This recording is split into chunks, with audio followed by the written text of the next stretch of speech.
하나님 말씀입니다. 사무엘하 5장 22절에서 25절에 있는 하나님 말씀입니다. 구약성경 471페이지 기록되어져 있습니다. 봉독해 올리겠습니다.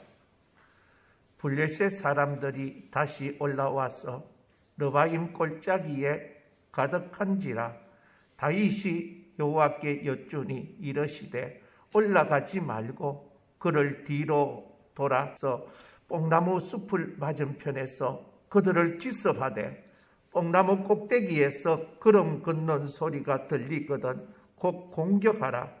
그때에 여호와가 너보다 앞서 나아가서 블레셋 군대를 치리라 하신지라. 이에 다윗이 여호와의 명령대로 행하여 블레셋 사람을 쳐서 게바에서 게셀까지 이르니라. 아멘. 코로나19의 기세가 계속 이어지고 있습니다.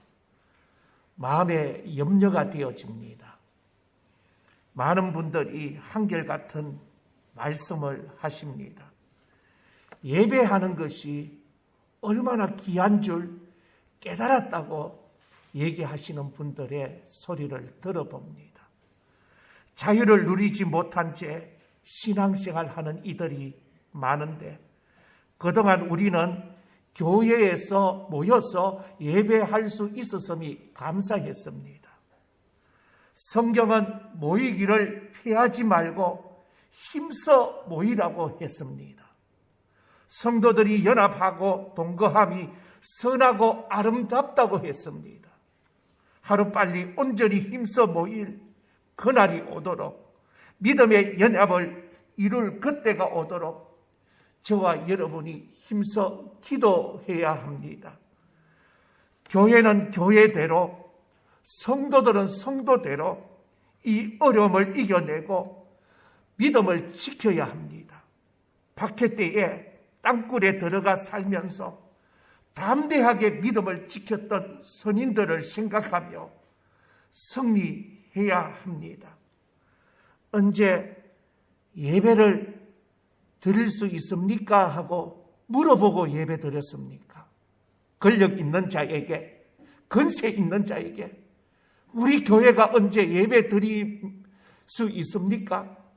하나님 앞에 물어보고 하나님의 명령이기 때문에 여호와의 명령대로 거룩한 주일을 안식일로 지키는 것입니다. 소방공무원이 교회 다녀왔다고 직위해제가 되었습니다. 확진자가 되었기 때문에 동선을 파악하니까 교회에 갔다 왔다는 겁니다. 근무 시간에, 여유 시간에 소방서 건물 안에 있는 지하에서 마스크를 벗고 탁구를 쳤다는 겁니다. 교회와 무관한 일들입니다. 그분이 교회에 와서 다른 이들을 확진시킨 일이 없습니다. 그럼 교회 다녀왔다는 일로 인하여서 직위해제를 당했다는 것, 간과할 수 없는 일들입니다.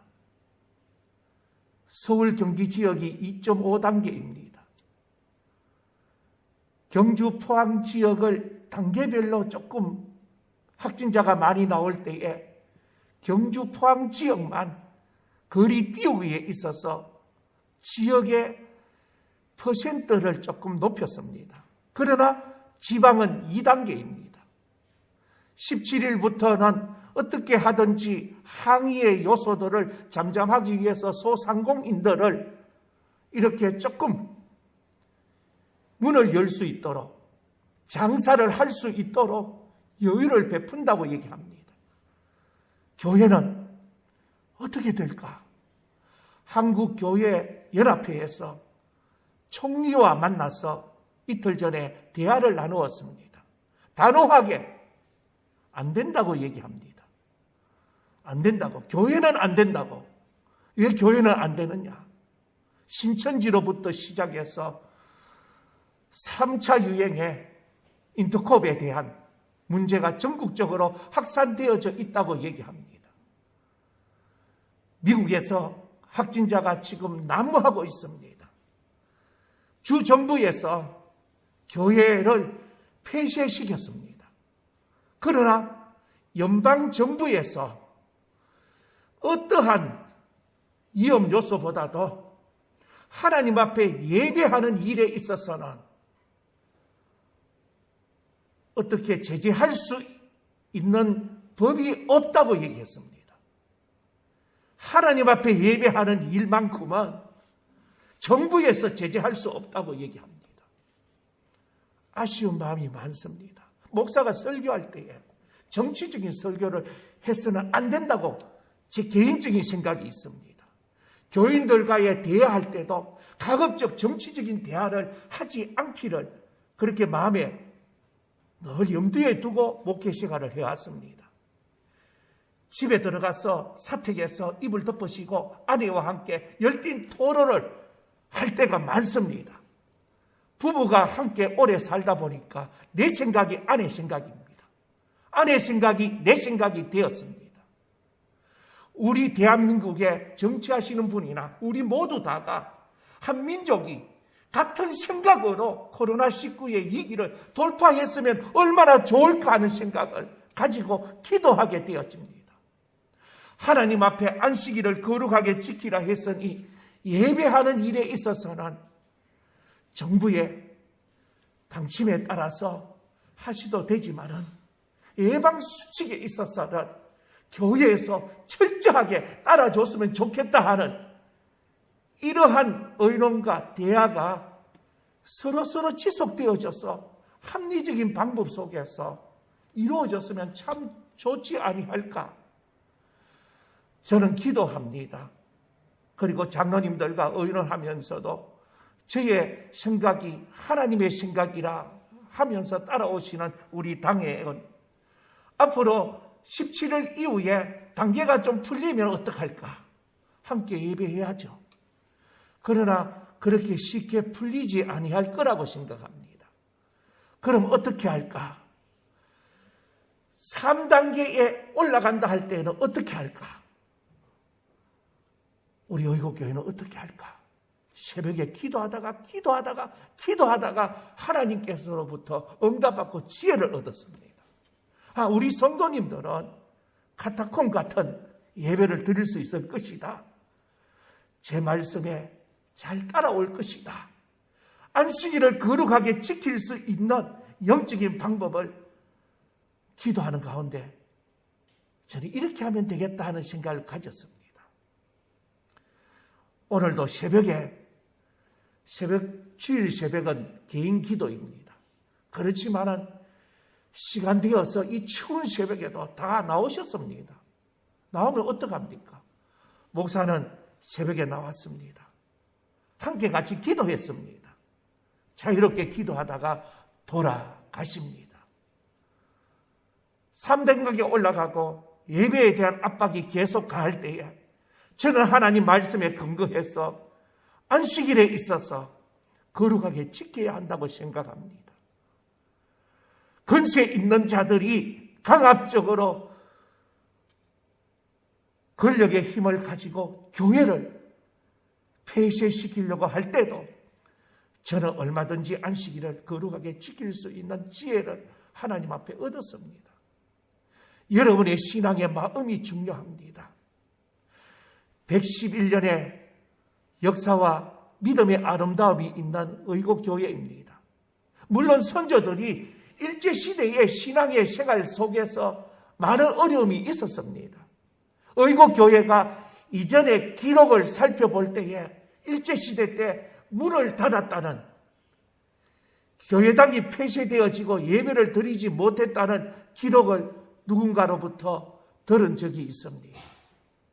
여기에 교회들이 의실교회, 의국교회 다 모여서 함께 예배하도록 일제의 강압적인 모습 속에 예배 드렸던 적도 있었다고 합니다. 아쉬운 마음이 있을 수 있죠. 다음에 우리 세대, 다음 세대에게 오늘 코로나19의 어려움 속에서 우리가 우리의 신앙을, 우리의 믿음을 어떻게 지켜나왔는가 하는 부분에 있어서 굉장히 중요한 시점에 있다고 생각해 봅니다. 오늘 사무엘하 5장 22절에서 25절 본문의 말씀대로 여호와의 명령대로 우리는 이런 어려운 시기 속에서 다윗이 여호와의 명령대로 블레셋 사람들과의 전쟁에서 앞으로 전진해서 승리한 적이 있습니다. 뒤를 돌아가서 전쟁에서 여호와의 명령대로 승리하는 모습을 보게 되어집니다. 이러한 어려운 시기에 우리가 의지하고 우리의 앞에 신앙의 삶을 온전히 만들어갈 수 있는 방법은 오직 하나님의 명령입니다. 성경에 나오고 있는 블레셋 사람들은 기원전 12세기 경 애굽을 거쳐서 지금 이스라엘 남쪽 가자 지구 근처에 정착했습니다. 이주해 온 그들은 이주자, 외국인이라는 뜻의 블레셋이라는 이름이 불려졌습니다. 현재 이스라엘과 대립이 잦은 팔레스타인 사람들의 대부분이 블레셋 자손들입니다. 후손들입니다. 블레셋은 오랜 기간 동안 이스라엘과의 라이벌의 관계 속에서 여러 차례 전쟁을 벌였습니다. 성경의 기록만 정리해도 블레셋은 이스라엘에게서 하나님의 임재를 상징하는 언약궤를 빼앗아 가버렸습니다. 왕이 된 사울이 처음 치렀던 전쟁 상대가 블레셋이었습니다. 다윗이 상대했던 골리앗도 블레셋 장수였습니다. 사울과 그 아들 요나단이 목숨을 잃은 것도 블레셋과의 전투 중이었습니다. 블레셋과 싸우다 죽은 사울의 뒤를 이어서 다윗이 이스라엘의 두 번째 왕이 되었습니다. 블레셋 사람들도 다윗이 왕이 되었다는 소식을 그들은 들었습니다. 사무엘하 5장 17절의 말씀을 보니까 이스라엘이 다윗에게 기름을 부어 이스라엘 왕으로 삼았다 함을 블레셋 사람들이 듣고 블레셋 사람들이 다윗을 찾으러 다 올라오매 다윗이 듣고 요새로 나가니라 말씀합니다. 블레셋은 왕이 된 다윗을 공격했습니다. 블레셋이 르바임 골짜기에서 진을 치자 다윗은 하나님 앞에 블레셋을 공격할까요? 어떻게 하면 좋겠습니까? 여쭈었습니다. 어떻게 공격하면 좋겠습니까? 물었습니다. 블레셋은 다윗 손에 넘기겠다는 답을 들은 다윗은 블레셋과 싸워서 승리하게 되어집니다. 얼마 지나지 않아 블레셋은 다시 이스라엘을 공격했습니다. 본문의 22절의 말씀입니다. 블레셋 사람들이 다시 올라와서 르바임 골짜기에 가득한지라 말씀합니다. 이번에도 다윗은 하나님께 무엇을 어떻게 할지 여쭈었습니다. 그 물음에 하나님의 답이 23절에 보니까 올라가지 말고 그를 뒤에 돌아서 뽕나무 숲을 맞은편에서 그들을 기습하되 뽕나무 꼭대기에서 걸음 걷는 소리가 들리거든 곧 공격하라. 이런 작전에 대한 구체적인 하나님으로부터 인도하는 그러한 응답을 받게 되어집니다. 하나님께서는 이스라엘이 블레셋과 벌였던 직전 전쟁과는 다른 전술을 명하셨습니다. 적군 블레셋의 뒤를 돌아가서 기습하되 뽕나무 꼭대기에서 걸음 걷는 소리가 들리거든 공격하라며 공격 개시의 타이밍까지 알려주셨습니다. 그러면서 하나님께서는 어떻게 하실지도 24절에 말씀합니다. 그때 여호와가 너보다 앞서 나아가서 하나님이 다윗의 군대보다 앞서 나아가서 블레셋 군대를 치리라 말씀하고 있는 것입니다. 다윗이 왕이 되어서 처음 블레셋과에 싸울 때에 하나님은 적진을 향해서 올라가라고 하였습니다. 직진하라고 하셨습니다. 그러나 이어지는 전투에서는 다윗에게 돌아가라고 얘기합니다. 다윗이 실수해서 미끄러진 거 아니었습니다. 잘못을 저질러서 벌 받은 것도 아니었습니다. 돌아가는 것, 즉 돌아가서 기습하라는 것은 하나님의 계획이었습니다. 직진할 때도 있지만 돌아가야 할 때도 있는 것입니다. 당당하게 걸을 때도 있지만 죽은 듯 숨어야 할 때도 있습니다.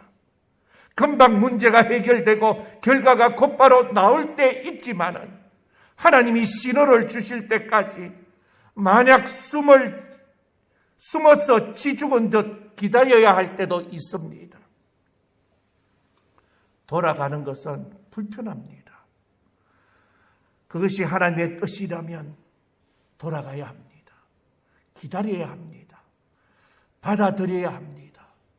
순종해야 합니다. 그것이 믿는 우리가 가질 신앙의 자세입니다. 운전하다 보면 이런 표시를 볼 때가 있습니다. 전방에 공사가 진행되어지니까 우회해서 가십시오. 장애물이 있을 때에 하살표 방향으로 돌아가야 한다는 것을 알려주는 것입니다. 이 길로는 목적지에 갈 수 없으니까 돌아가라는 겁니다. 예수 믿고 구원받은 우리도 세상에서 늘 전진만 있지는 않습니다. 돌아가야 할 때도 있다는 사실입니다. 성경에 많은 인물들이 그랬습니다. 아브라함은 자식 약속을 받았지만 정말 오랜 시간 기다려서 이삭을 얻을 수가 있었습니다. 출애굽에 성공한 이스라엘 백성들은 보름이면 갈 수 있는 가나안에 40년 만에 들어갔습니다. 다윗은 소년 시절에 왕이 될 것이라 기름 부음을 받았지만 왕이 될 때까지 청년 시기에 도망자로 살았습니다. 예수님이 제자를 부르시며 사람 낚는 어부가 되게 하리라 하셨지만 예수님과 함께 머무는 동안에 제자들에게는 열매가 없었습니다. 제자들이 사람을 복음으로 변화시키기 시작한 것은 수년이 지난 후에 성령이 그들에게 임하신 이후에 가능했습니다. 잠언은 우리에게 이렇게 가르칩니다. 잠언 16장 9절에 보니까 사람이 마음으로 자기의 길을 계획할지라도 그의 걸음을 인도하시는 이는 여호와시니라. 우리는 직진을 계획합니다. 바른 길, 빠르게 가는 길, 편한 길, 직진을 좋아합니다. 비행기를 타도 목적지에 가는 동안에 여기저기 들렀다 경유해 가는 것보다도 값이 비싸지만은 돌아가지 않고 직항을 좋아합니다. 그러나 우리가 길을 계획할지라도 우리의 걸음을 인도하시는 이는 하나님이 되신다는 사실입니다. 하나님은 직진으로 인도하실 때가 있습니다. 그러나 우리를 우회시킬 때도 있습니다. 논스톱으로 바로 가게 할 수도 있지만 어딘가 경유하게도 하시기도 합니다. 어떤 때는 가려고 했으나 가지 못하게 막으실 때도 있다는 사실입니다. 우리는 앞에 가시는 하나님을 따라간다면 직진이든 우회하든 그 길이 옳은 것을 믿고서 따라야 합니다. 단체 여행을 가보며 중요한 사람은 가이드입니다. 좋은 가이드 만나면 여행이 즐겁고 많이 배웁니다. 그러나 가이드 잘못 만나면 고생하기도 하고 여행의 유익함도 즐거움도 없습니다. 예수 믿고 구원받은 우리는 최고의 가이드 하나님과 더불어 저 높은 곳을 소망 가운데 믿음으로 가고 있는 줄 믿을 수 있기를 바랍니다. 하나님은 구름 기둥과 불 기둥으로 자기 백성의 갈 길을 인도하십니다. 예수님이 길이요 진리요 생명이라고 말씀하셨습니다. 예수님 통하지 않고는 하나님께로 갈 수 없습니다. 여행지에서는 현지의 전문가인 가이드를 따라다니듯이 인생의 여행을 하는 순례자인 우리는 하나님의 인도를 받아야 합니다. 지금 모두 어렵습니다. 추울 때 춥다고 말하기보다 옷을 따뜻하게 입어야 합니다. 지금이 힘듭니다. 소망의 말을 하려 해도 어려운 것이 사실입니다. 경제가 어렵습니다. 사람들이 예출 자체를 하지 아니하니까 경제가 좋을 리가 없습니다. 식당 가지 말라고 합니다. 5인 이상 모이지 말라고 얘기합니다. 모든 것이 멈추었습니다. 이 여행은 취소되어지고 행사는 중단되었습니다. 코로나19 전염병 때문에 교회도 예배를 모여서 드리지 못하는 교회들이 많습니다. 제가 생각해도 기막힙니다. 제 인생 중에서 주일에 교회에서 예배 못 드린다는 것을 꿈엔들 생각해 본 적 없습니다. 상상도 못했습니다. 어떻게 이런 일이 있을 수 있습니까? 가장 힘든 것은 이 어려움이 언제쯤 끝나고 모든 것이 회복될 것이라 예상할 수가 없었다는 겁니다. 시작할 점 2월달, 3월달, 4월달 이제는 올 연말 되면, 가을 되면 아마 이것이 백신이 나오면 이제 정상적으로 생활할 수 있을 것이다 기대했습니다. 그런데 성탄절도 송구 영신 예배도 신년도 아직까지 정상적으로 예배를 드리지 못하는 교회들이 너무 많습니다. 지금 상황은 모두에게 고난입니다. 그러나 상황이 어려워도 모든 것이 멈춰도 있어도 비록 이 길이 돌아가는 길이라 할지라도 이 길 끝에는 승리가 있을 줄 확신합니다. 천지를 지으신 하나님이 우리를 버리지 아니하심을 믿습니다. 여러분 신뢰하십시오. 하나님을 신뢰하십시오. 하나님을 의지하시기 바랍니다. 가정에서, 일터에서, 지금 예배하고 계신 이곳에서 하나님을 의지하며 신뢰할 수 있어야 합니다. 하나님은 우리가 가야 할 바른 길을 아십니다. 빠른 길이 아니라 바른 길을 아십니다. 이기는 길을 아십니다. 그리고 지금도 그 길을 우리를 인도하고 계십니다. 비록 우리가 그 끝을 알 수 없어서 답답합니다. 돌아가려고 하는데 어디까지 돌아가야 하는지, 얼마나 더 가야 하는지 전혀 모르는 상황 속에서 가슴이 답답해서 견딜 수가 없습니다. 하나님을 끝까지 신뢰하고 의지하며 믿음의 승리의 주인공이 되어야 합니다. 돌아간다는 사실이 견디기 힘듭니다. 답답할 때도 있습니다. 멈춰 있다는 이 사실이 때로 화가 나기도 합니다. 한 번 돌았는데 또 돌아라 짜증이 납니다. 그럴 때마다 찬송하며 따라가시기를 바랍니다. 오늘도 이 자리에서 거룩한 주일 신령과 진정으로 예배하기 위하여 예배의 자리에 오신 여러분, 하나님의 은혜와 평강의 복이 함께 하시기를 주의 이름으로 축원을 드립니다. 기도하겠습니다. 여호와 하나님 아버지, 참 기쁜 마음으로 십자가 지고 가라고 했지만 기쁘게 십자가 지고 가면 슬픈 마음이 위로받는다고 찬송하지만 아버지 하나님, 코로나19로 인하여 이 신년에 마음이 너무 답답합니다. 우리가 십자가 지고 갈 새 힘을 공급해 주시옵소서. 오직 여호와 하나님만 바라보는 믿음의 삶으로 나아갑니다. 승리할 수 있게 하시고 승리하는 길로 인도하시는 하나님을 믿는 믿음 안에 추운 날씨 속에서도 흔들리지 아니하는 믿음 속에 승리케 해 주시옵소서. 예수님의 이름으로 기도하옵나이다. 아멘.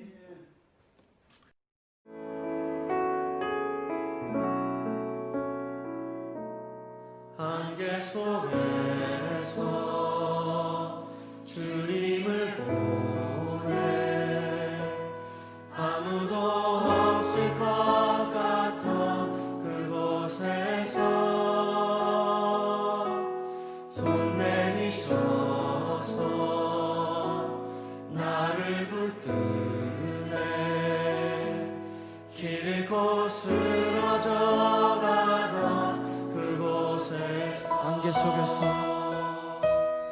안개 속에서 주님을 보내 아무도 없을 것 같던 그곳에서 손 내미셔서 나를 붙드네 길 잃고 쓰러져가던 그곳에서 주 말씀하시네 내 손 잡으라고 내가 곧 길이요 진리 생명이니 아멘 나 그 길을 보내 주 예비하시고 다른 길로 돌아서지 않으리 예수의 길 그 좁은 길 나는 걷네 주 손 잡고 그 무엇도 두렵지 않네 주님 주신 약속 내게 있으니 세상의 길 그 험한 길 승리하네 성령으로 그 무엇도 바라지 않네 저 하늘에 내 소망 있으니 다시 한번 믿음으로 고백하십시다. 안개 속에서 주님을 보내 아무도 없을 것 같던 그곳에서 손 내미셔서 나를 붙드네 길 잃고 쓰러져가던 그곳에서 주 말씀하시네 내 손 잡으라고 내가 곧 길이요 진리 생명이니 아멘. 그렇습니다, 주님. 나 그 길을 보내 주 예비하시고 다른 길로 돌아서지 않으리 예수의 길 그 좁은 길 나는 걷네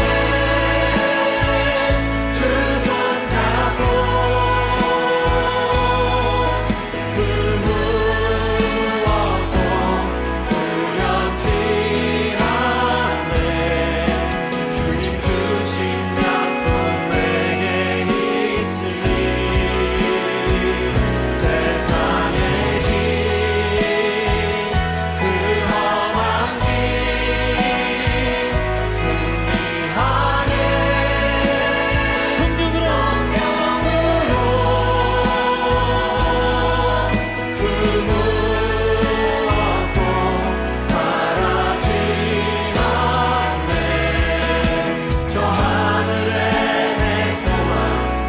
예수의 세계